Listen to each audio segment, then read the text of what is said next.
Hi everyone, and welcome to the Omakase Show webinar series. My name is Oana Orwova. I'm the host of our webinars. And before we start, I will just do a little introduction. Omakase Show is a show where we weekly showcase via Twitter Spaces and webinars amazing talented digital artists. And we also have a podcast studio based in Singapore. And we are currently also exploring IRL events. And I will just share my screen to let you know that we are hosting one event. It's a panel in London, in Hoxton, on November 29th. So you can just jump into my Twitter profile and go to Luma link to secure your spot. And another thing, it's just a quick reminder to you that you can go to our profile on X and send your donation to support our show. This is what makes our show better, quality-wise. And so, yeah, we are finally ready to start. I have an amazing artist here with me. Thank you so much for joining us. And can you tell us a little bit about yourself and how you got into Web3 space? Yeah, absolutely. Thank you for having me. This is always an honor, and I know you've had some really amazing guests in the past who are also friends. So I have an interesting journey into Web3. I went to art school at UCLA where I studied traditional art mediums like painting, drawing, and sorry, you'll have to forgive me. My throat is a little is struggling. I'm a little under the weather. But when I graduate, I'm from Silicon Valley. That's important. I'm from Silicon Valley. Everyone in my family is an engineer, and I always felt like the black sheep. I always felt like I was the more emotional one. I always connected technology within my family, but also within the larger Silicon Valley environment as being extremely connected to pragmatics. And I always get these switched left brain and right brain, but the more sort of like logic, analytical, less sort of feeling, storytelling side of the brain. So I studied art, and when I graduated, I actually got into art dealing. I got into the business of traditional art.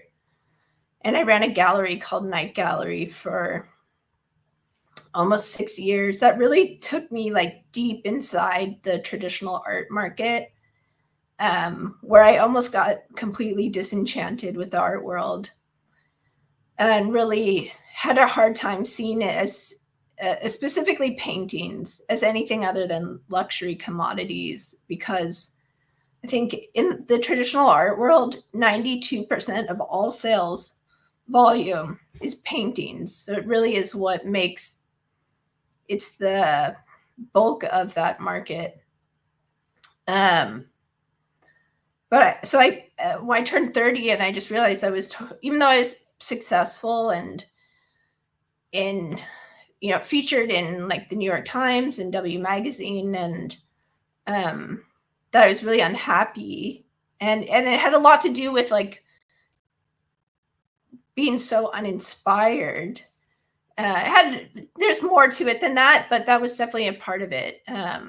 Just feeling like I was surrounded by art, but not feeling any connection to that art, other than as a luxury good. So I left. I moved back in with my parents in Silicon Valley and started making art and writing again. And then a couple years after that, the pandemic happened, and that's when I fell into Web3 almost by accident.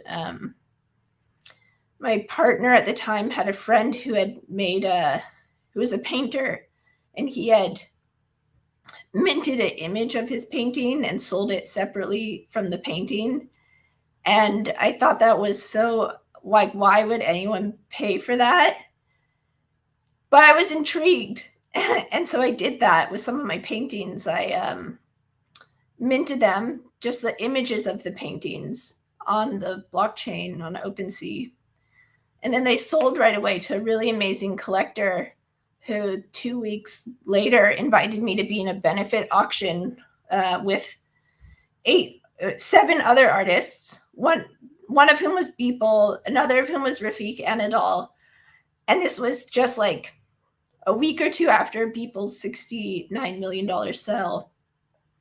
And so there I was with this NFT that was an image of a painting and with these legends in this space. And it just, that my picture of a painting went for 25,000, over 25, the equivalent, the ETH equivalent of over $25,000, which was more than my actual paintings went for by a lot then. And anyway, that got my interest. I'll wrap it up, but yeah, that like kind of drew me in. I was just like, what is going on here? But that, shortly after there was a dip, and then there was a spike, and then there's been like a long winter. So like some of those numbers are what maybe like piqued my interest, but it's not ultimately what got me to stay. And I think what ultimately got me to stay and just keep exploring and keep diving into it is, one, the other artists I've met along the way. And then 2, just seeing technology intersect with like a very humanistic interest, which is the artist. The artist, I think, is always like looking to see, like, reflect on our contemporary moment and reflect on what it means to be human and have a body, or et cetera, et cetera. And I'd never seen that really coupled with technology before. I always saw technology as from the Silicon Valley viewpoint, where it was just about, making things efficient and maybe having a good IPO or something like that. So that really really was incredibly inspiring to me to see art technology used for these other ends. Yeah, to explore what it is to be human. Definitely. And you got in quite early. I remember when the Beeple sale happened, I had no idea what NFTs are. And so you touched upon this, and you have a strong background in art, and your family is quite techy, so you have also strong background in tech. And you did a curatorial job for Museum of Modern Arts in Zagreb. And can you tell us a little bit how you see this intersection between technology and art? And in general, how do you see this sector developing in future? Yeah. I think it's at a very interesting point. I think there was a lot of utopian hope with NFTs when they first started that maybe didn't quite pan out. And then it kind of is happening again with AI. But I think regardless, the traditional art world, and I really do kind of have to be careful to distinguish these because they really are different art worlds with different values. But the traditional art world, I think it's like they sell mostly paintings and just kind of have like a very old school way of doing things. And I think it's not doing a great job of keeping up with the times and speaking to younger generations. And it's I think paintings can be relevant, and I make paintings still. I guess you can see behind me. But I think you really have to think like what I think an artist's job is to reflect on the contemporary moment, and and with in a way that just makes someone, I don't know, think or appreciate or just ask questions about their life. And like, is a painting really going to be the best medium to reflect on our contemporary moment? You know, it's, our lives are so digital and there's ruled by very complicated technologies and politics and all of this. And like, yeah, just anyway, I'm like, my train of thought is getting a little out there, but basically I think the traditional art world, like there's this, is not embracing these new technologies, whether they're NFTs or AI or etc. And it's not only they're not embracing the technologies, I feel like they aren't embracing the culture that goes with the technologies, because there is a culture that goes with them. And so I feel like the traditional art, like there's this tsunami of artists working with tech, and thinking, just doing things differently, that's gonna like come and just like crash over the traditional art world and maybe not make it irrelevant, but just it's gonna need a big reimagining. And I think, just for example, like Rafik Anadol is opening a AI museum here in Los Angeles. And I think that's gonna, my prediction is it's gonna be so much more well attended than any of the other museums in LA, that it's gonna be a paradigm shift.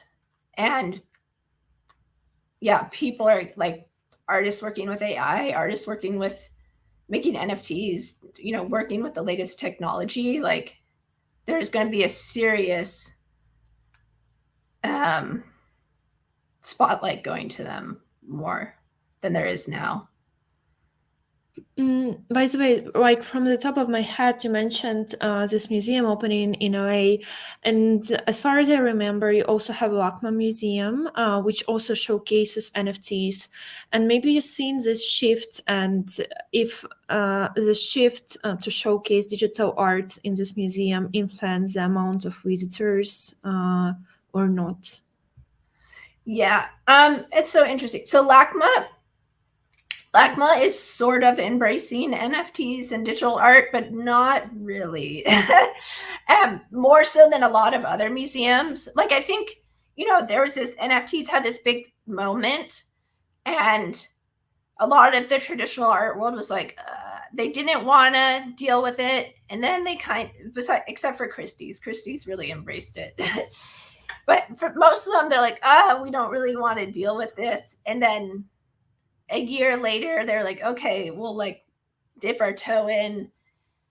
And then NFTs died. And I think most of the traditional art world was like, oh my God, thank God we don't have to think about this. We could just like go back to doing what we were doing.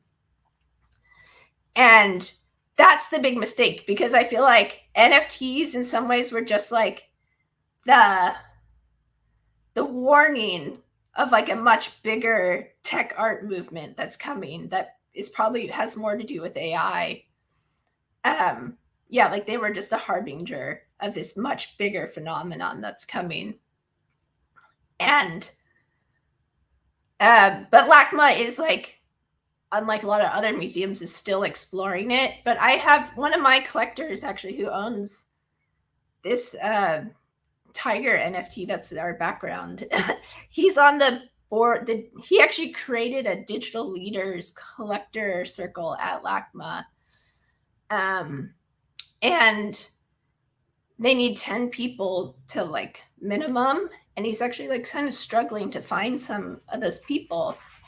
So it's, you know, it's just interesting. Like, and I don't know how much LACMA is really helping. Like, I think they're kind of, they're open to it, but they're not prioritizing it in the same way like Rafik Anadol's museum is only about AI art. So I don't know, we'll see. I think the next couple years are going to be very interesting. I think like when this Rafik Anadol Museum opens and people see the reaction to it, I think a big shift is going to happen. And yeah, maybe museums will start to like really prioritize this if they're smart. Definitely. And so to dive directly into your art, I will just share my screen. And I see behind you there are a lot of like physical artworks. Oh yeah. And I have like a feeling that you create like physical and also then create a digital copy of it. So yeah, can you just guide us through your creative process? And in general, I'm really curious about the theme of kind of like pop art happening in your artworks. So please tell us more about it. Yeah, of course. Maybe let's scroll to the top.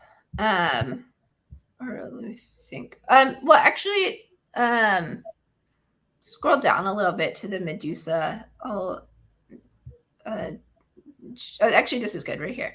So, you can see this kind of sculpture with, it's a classical sculpture with snakes. So that's actually a drawing after this sculpture by Bernini from about 1500. Yeah, there it is. Actually, you can the top. Yeah, that's it. That's the original sculpture by Bernini of Medusa. So I did a whole generative art project about Medusa, kind of, and that was my first. So after I'd made these pictures of my paintings or NFTs of my paintings, and I decided like this isn't really the most interesting digital art I could be making. You know, like they were kind of just experiments at the time. I decided that I was really interested in the space and I wanted to make digitally native work. I wanted to work with code and engineers and make a true digital artwork. And so I made this generative art series that actually is still has some analog pieces. Like the background for the Medusa is actually a painting that I photographed. So I think I'm always actually interested in this kind of in between space, this kind of like between the analog and digital, or where there's always a hybrid to a certain extent with me. Like I don't think I've ever made anything that's truly digital only. But at the same time, you know, I gave this talk at the Hammer Museum, and you know, even artists that only use oil paint and they don't have any digital references are still digital artists because they're posting their work on Instagram. You know, like we're all digital artists. There's actually no one who's, I mean, unless you're not on Instagram or using the internet, but like most everyone is a digital artist, but they're just not being engaging with that component of their practice in a critical way, perhaps. But the Medusa collection was a generative art piece. So basically, I came up with a code. I worked with engineers to come up with a code that would kind of, you know, there were like 7-8 different categories with different variations, and the code would assemble it into an image randomly and kind of output 2,500 different random outputs. And it was so great because I'd never before worked with this element of chance. And that is very, a lot of digital artists, not all of them, but a lot of them are like generative art was like a whole movement within digital art. And I think it really, yeah, just working with chance and like working with sort of systems and how systems, how like, because an algorithm is really just a set of instructions, and somehow you can like basically build poetry into the instructions. You can build it into the algorithm, and then whatever the algorithm puts out is kind of like inherently artful was just so interesting to me. And I'm actually using it now with a painting project that's not doesn't use code, and those are actually like the paintings behind me, where I'm collaborating with different comedians, and the comedians will give me a 1 to 3 word command about visibility that I turn into a painting, and then we make a video together for Instagram, and then that comedian recommends one comedian with more visibility and one with less, and then this cycle repeats. But it's basically taking these ideas from generative art, like algorithmic art, and taking the principles and seeing how I can like apply it to projects without necessarily like a binary code. Thank you so much for sharing. And so slightly on another topic, since you run a gallery for like 6 years, which is already like a really big deal, because normally like galleries die out in a year or two, just like a tough business. And you worked a lot with the traditional artists who are primarily using like photos and social media and not blockchain technology or AI. What would be your tip for them when they're trying to explore the digital art world? And in general, do you see it relevant for them to even merge into this world of digital art, or should they just remain where they are and where they already feel comfortable? Yeah, I mean, I think the interest has to be authentic. Otherwise, yeah, like otherwise it's just not going to.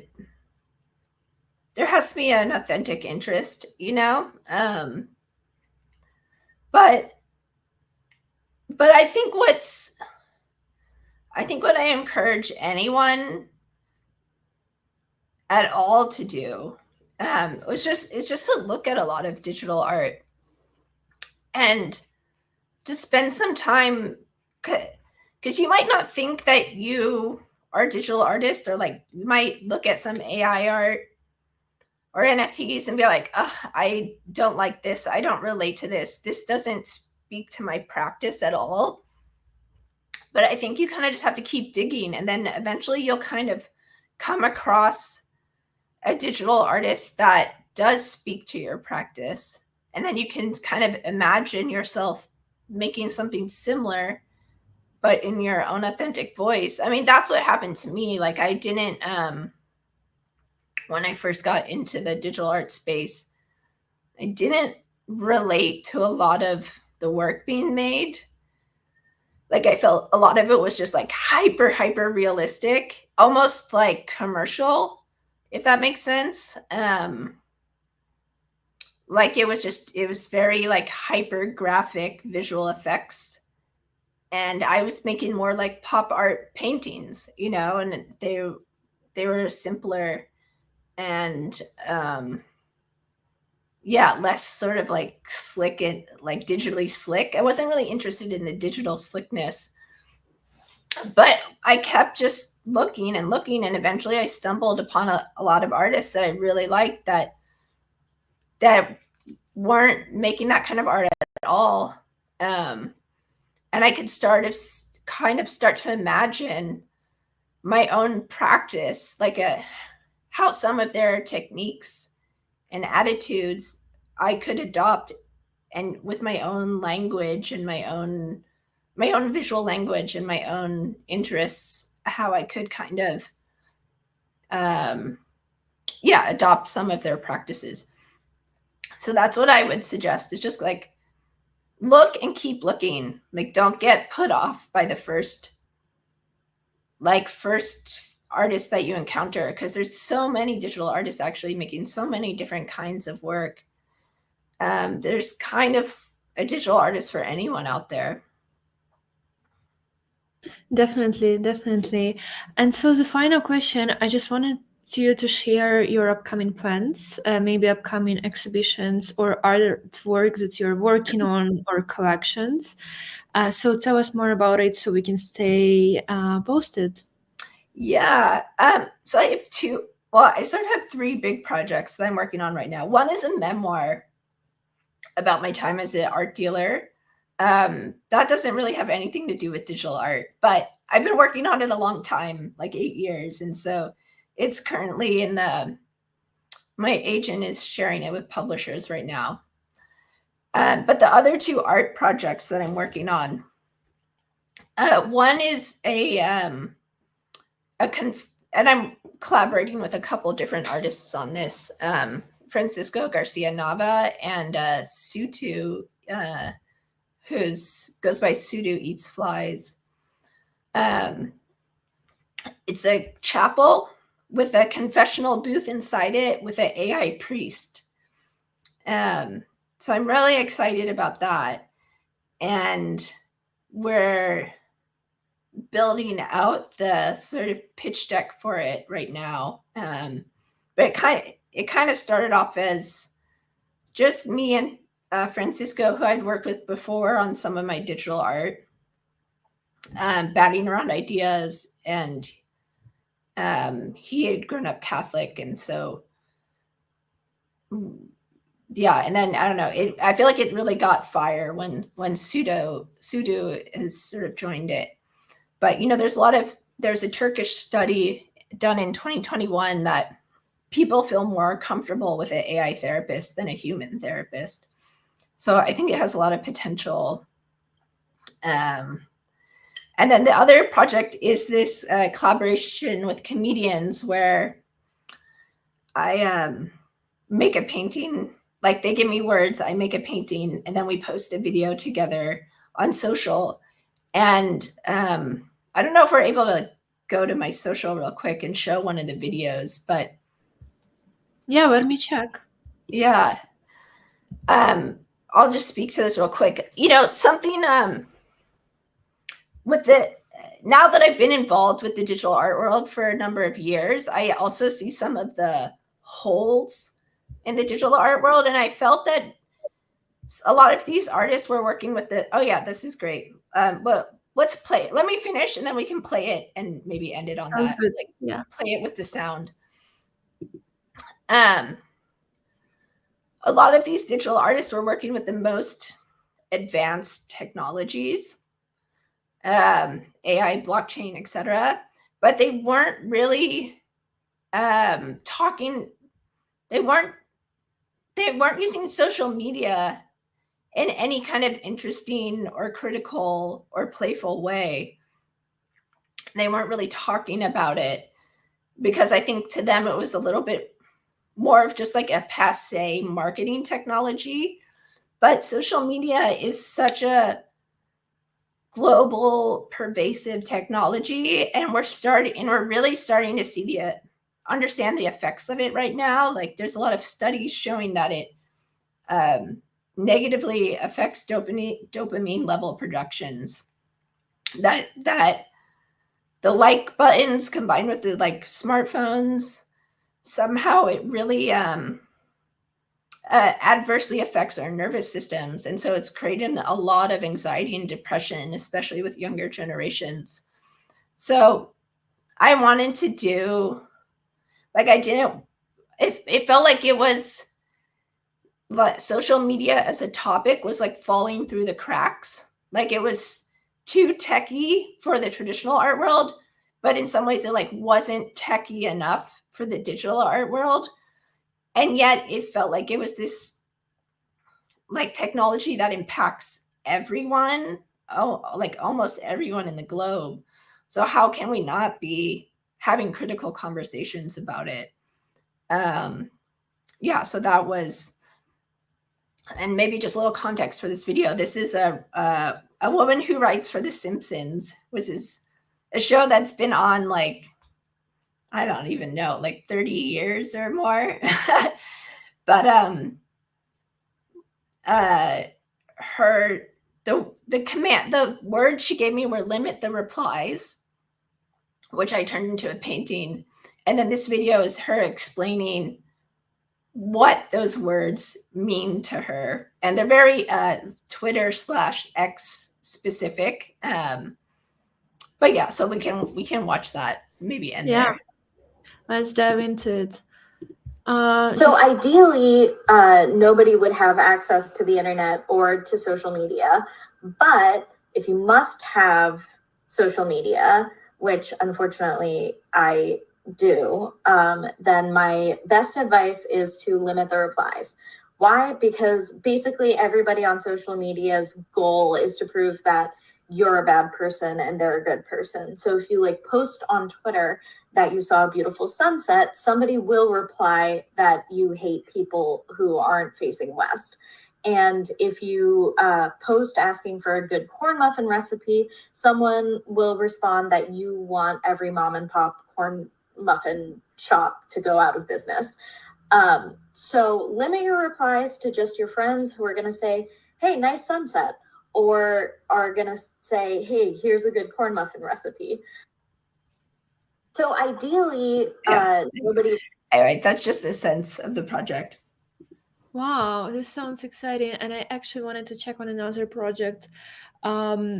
If I may ask, how long it took you to create an AI priest, and in general, what was put into algorithm? Was it like a Bible or existing person or like existing Pope? For the AI priest, we're still training. Like we're just in the beginning stages of that. But we could do a follow-up and I can answer those questions. But there's a lot to think about, you know, I mean, that's kind of where it's like an ethical questions. And I know we're like priest has a lot of baggage associated with it. And but I think we'd probably be using the term a little more loosely. I don't think it would be like strictly religious, but it would touch on some of the traditional, like I think with the chapel, with the AI priest, like we did want to couch, because sometimes these new technologies like feel like they're in a war with tradition. So I think we did want to create something where like tradition and technology felt more in alignment, or like they could support each other. So somehow kind of like what would a contemporary priest look like? What would a progressive priest look like, sound like? Yeah, and so what exactly we feed into it is being discussed right now between us, the artists working on it. But yeah, I would love to I could give you like a concrete update on that probably in the coming months. Sounds perfect. I think like it's an amazing project, has like an enormous potential. Thanks. And so I just want to thank you so much for joining us today and for your time and sharing your amazing journey. It's like really fascinating one. And thank you so much, and have a lovely day, and keep us posted on everything that you do. Yeah, absolutely. Thank you so much. Thank you for having me. Bye. My honor. Take care.